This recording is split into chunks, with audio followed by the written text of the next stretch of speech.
Welcome to the Safari Yangu Podcast, a space where we share our stories unapologetically, experiences that shaped us and continue to shape us. I'm your host, Miss Kimaru. I'm so excited about this.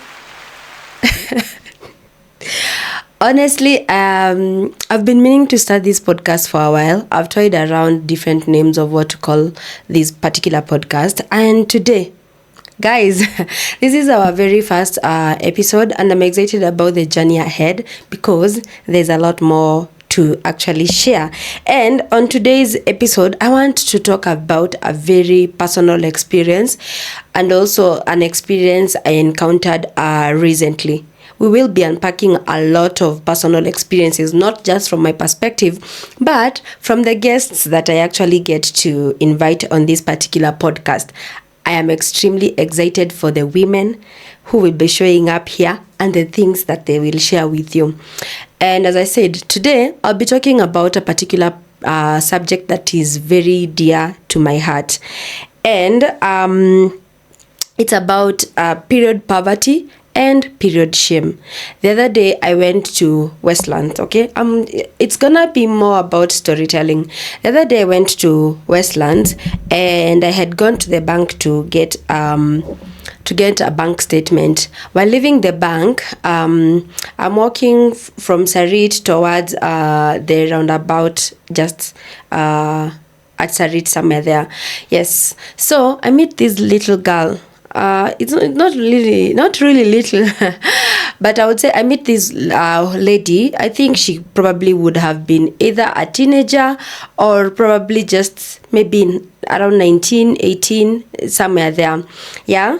And then she's like, nipe always. Before my mind could register what she meant, you know the way sometimes you go to the streets of Nairobi and a random person just talks to you and you're like, hey man, anataka nini? So before I could register what she was asking for, it had taken me a while. And then I realized that she actually needed a pad. And I didn't have a pad on that particular day, though I do walk with pads every time I'm going out and, something like that, just in case. Yeah, so I didn't have a pad with me, and I didn't know at this point. I think she might have thought I was ignoring her or whatever, and it happened in quick succession. So she moved on to the next lady. But I stood because once it registered in my head that it was a pad that she needed, I stood. But she had already started talking to the next lady. And I stood there waiting for her to actually finish, because what I wanted to do was, if this lady had not helped her, I would have taken her somewhere and bought her pads, because she seems to be really in need. And from what I could gather, the way she looked, it's either somebody who was really stranded or probably somebody who lives around there. It could have been a member of a street family. Yeah, so that was my encounter. So period poverty is something that has been in existence for the longest, and a lot of young women and girls actually face period poverty. So for those who don't know what period poverty is a lack of access to menstrual products, education, hygiene facilities, waste management, or a combination of these. And actually globally, it affects an estimated 500 million people worldwide. And people who experience period poverty are unable to purchase the menstrual products they need. And in many cases, this means that they cannot go to school or work or otherwise participate in daily life. Period poverty causes physical, mental, and emotional challenges, and it can make people feel shame for menstruating. And the stigma surrounding period prevents individuals from talking about it. Yes, so period poverty. For the girlies out here, you all know we have experienced our periods, and some of us might have been lucky enough to have been able to afford sanitary towels and all these good facilities that we need. And it's something that happens monthly for women. So you can imagine if somebody is not able to take care of herself in such a particular way. I have worked in a community where period poverty was something that was happening. It was a daily occurrence. And maybe for people who have not experienced period poverty, they might not relate to it, despite maybe even sometimes them being women. But it exists. And as you can see, the statistics are out here, and it affects a lot of young people. So I wanted to give a really personal story about period poverty and how this can be challenging for young people. I started my periods when I was in grade 6. And at this point, you know, the way you read through the science books that, as a woman, these are the changes you will experience. You will grow these parts of the body. You will have wider hips. You will have, boobs. You will go through all these body changes. And they also talk about periods. But according to me, the lessons I got about period, I don't think at the point when I was in grade 6 or class 6, they were that in-depth. So I didn't know what to actually expect. And while I was at school, I used to experience this thing of when your periods come, it used to be such a shameful thing for young girls to actually go through. And I remember during our time, I am not sure whether right now it has changed. I was in a public school. During our time, if you experienced your period unexpectedly, sometimes you would probably stand, and you have probably soiled your clothes and stuff like that. So initially I used to see girls like wrap their sweaters around their dresses at their waist level, and you would probably just know, it has happened to her. But for most girls during that time, it was such a very unpleasant experience, mostly because most of them could not actually access the sanitary towels or the menstrual products that were actually needed to survive these particular occurrences. And I remember now, when my periods came, I feel like I was very ill-informed. I didn't have much information, or I didn't know what to expect. And I don't remember a time where I would sit with my mother for her to tell me these things, or even my teachers, or even, it was just one of those things you just experience. It's one of those experiences at that point where it happens to you, and then that's when you start learning what exactly is happening to you. And so, ladies and gentlemen, that's exactly what happened to me. So I'm in grade 6, and I remember on this particular day when my periods started, it was so unexpected. And growing up, I don't even know how I can describe my childhood, but my childhood was not an easy childhood. It was a difficult childhood, and it's because of other circumstances. And I have talked about my personal experience on the Spark It podcast. You can find that on the Spark It podcast. I talked about rebuilding, after chaos. Like, we went through chaos in our childhood, so we had to rebuild and start our lives from scratch. Please check out that story over there. Yes, so definitely by the time I was in grade 6, we had really not gotten to a place where we could say we are doing well in our lives. And so sanitary towels for me were a luxury. And I remember at this point, schools never used to give us sanitary towels to use. So I remember because I knew that you needed a bit of hygiene. I remember in particular, I would get like clothes from home, or we had this particular blanket that I would cut at the edge, and then I would wash it properly. I would hang it, and that's what I would use during my periods. It's quite such a sad thing, by the way. So one of those days, of course, with the sanitary towels, they have, most of the sanitary pads usually like have wings. I wish I had something to illustrate, but they have wings. So the wings will go just below part of your pant. So that means they have some particular glue which holds on to it. For those people who don't know, which is why I'm explaining, that means the sanitary towel is kind of safe. It's not gonna fall off. So on this particular day, it was one of those days where I experienced period shame and period poverty at its peak. I go to the toilet, It was during break time. The bell has rung for people to go back to class, and I remember students are now like sort of dragging along, getting to their classes and stuff like that. And I had just come from the school ablution block, and as I'm walking to class, I feel something fall off, and it registered in my head immediately what had just happened, because there was definitely nothing that was loose in my body or whatever. And immediately I realized it was a piece of cloth or the blanket that I had put to actually soak in the blood. And when I looked back like this, these things were happening so quickly. I saw the piece of cloth, and it was bloodied, and it was on the ground. The shame I felt is shame I have never experienced in my life. And what I did is I flee. It was, the way adrenaline kicks in, and it's like a fight and flight kind of thing. That's exactly what happened to me. The horror. I couldn't even bring myself to collect that piece of cloth, which was bloodied. I left it there. I couldn't imagine there could have been any other child who probably witnessed this thing coming from my body. I hoped that no one had seen it. I ran and went to class. I went to class and just assumed that nothing had happened. And I sat there.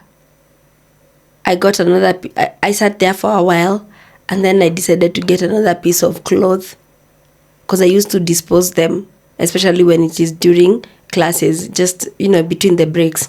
I sat there silently, and then I realized that these periods, they're not gonna go anywhere.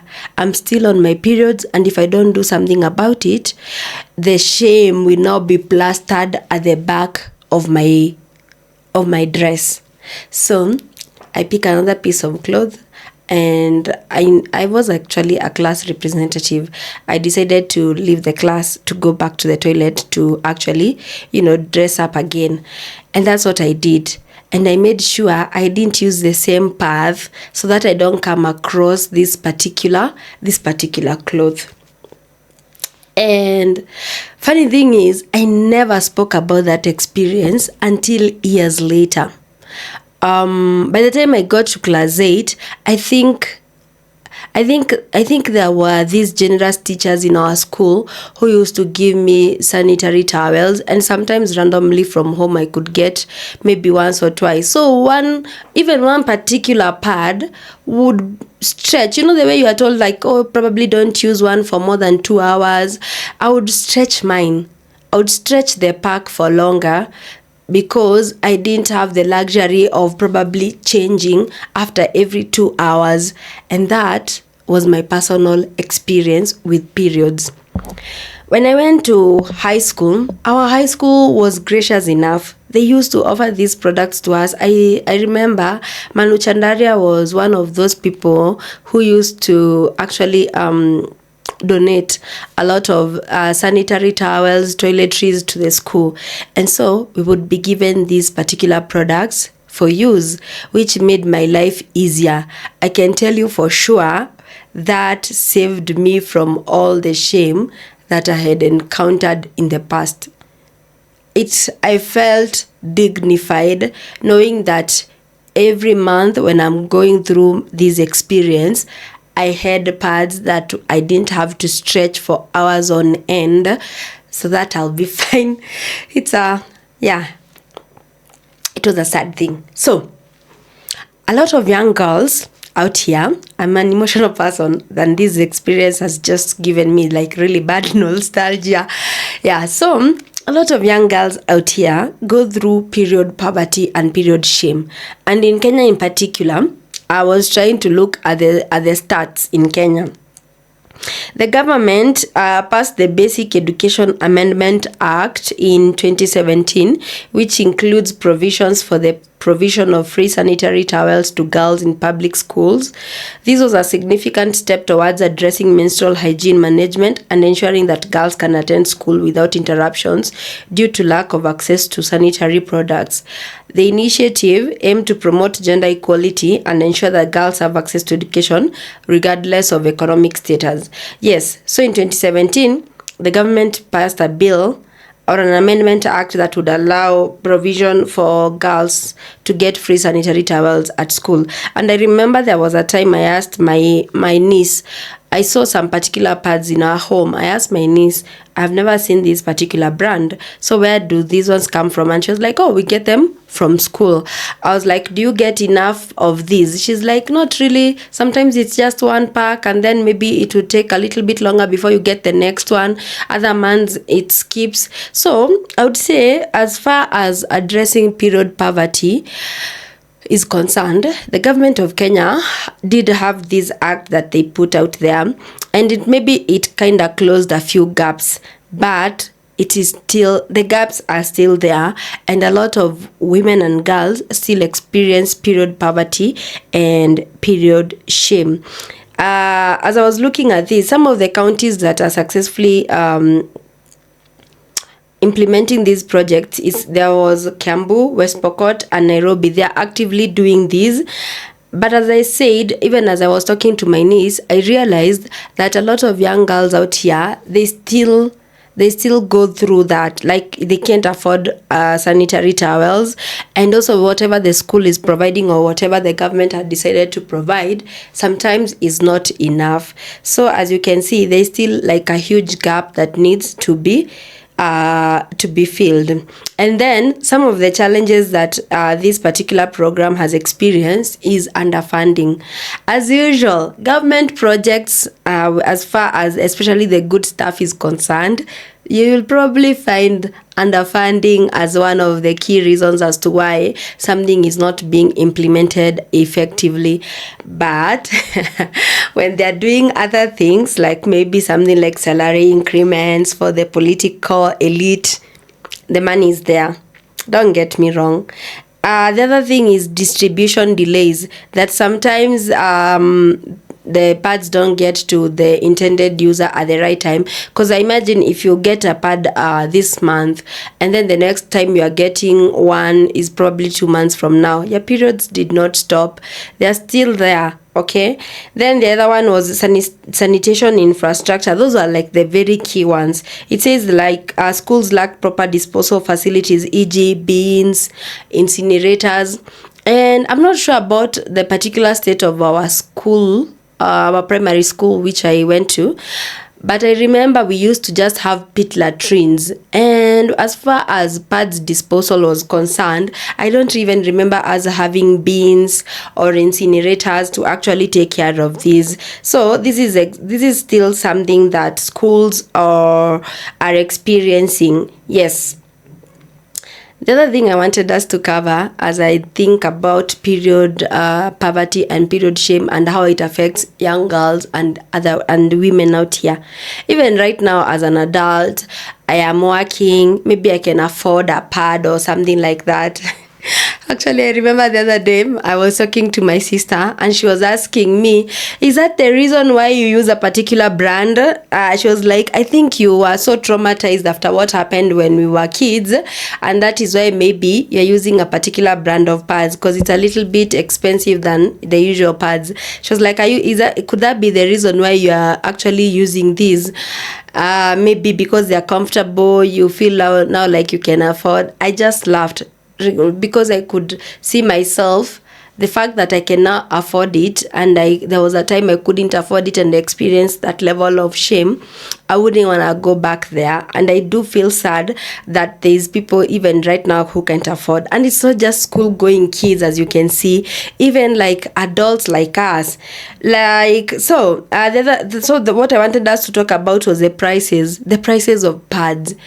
There was a time I used to use Senegal a few years back, and Senegal used to be one of a bit affordable pads, because there was a time it was even around 45 bob, then 50. But right now Sunny Girl, I think the last I checked it was around 70 something shillings, and it's the small pack of 8.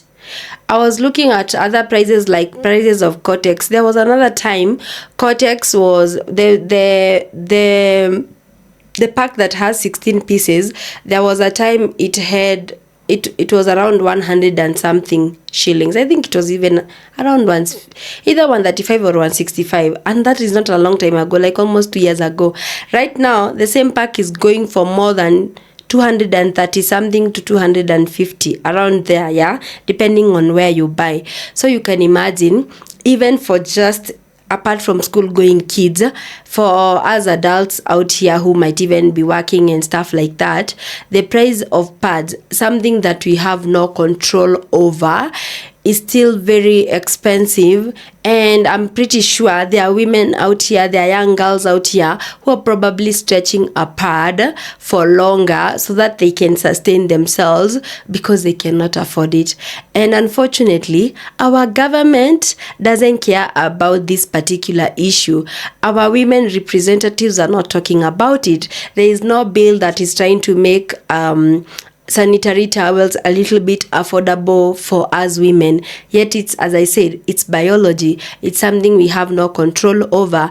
And every month, women go through this over and over and over again.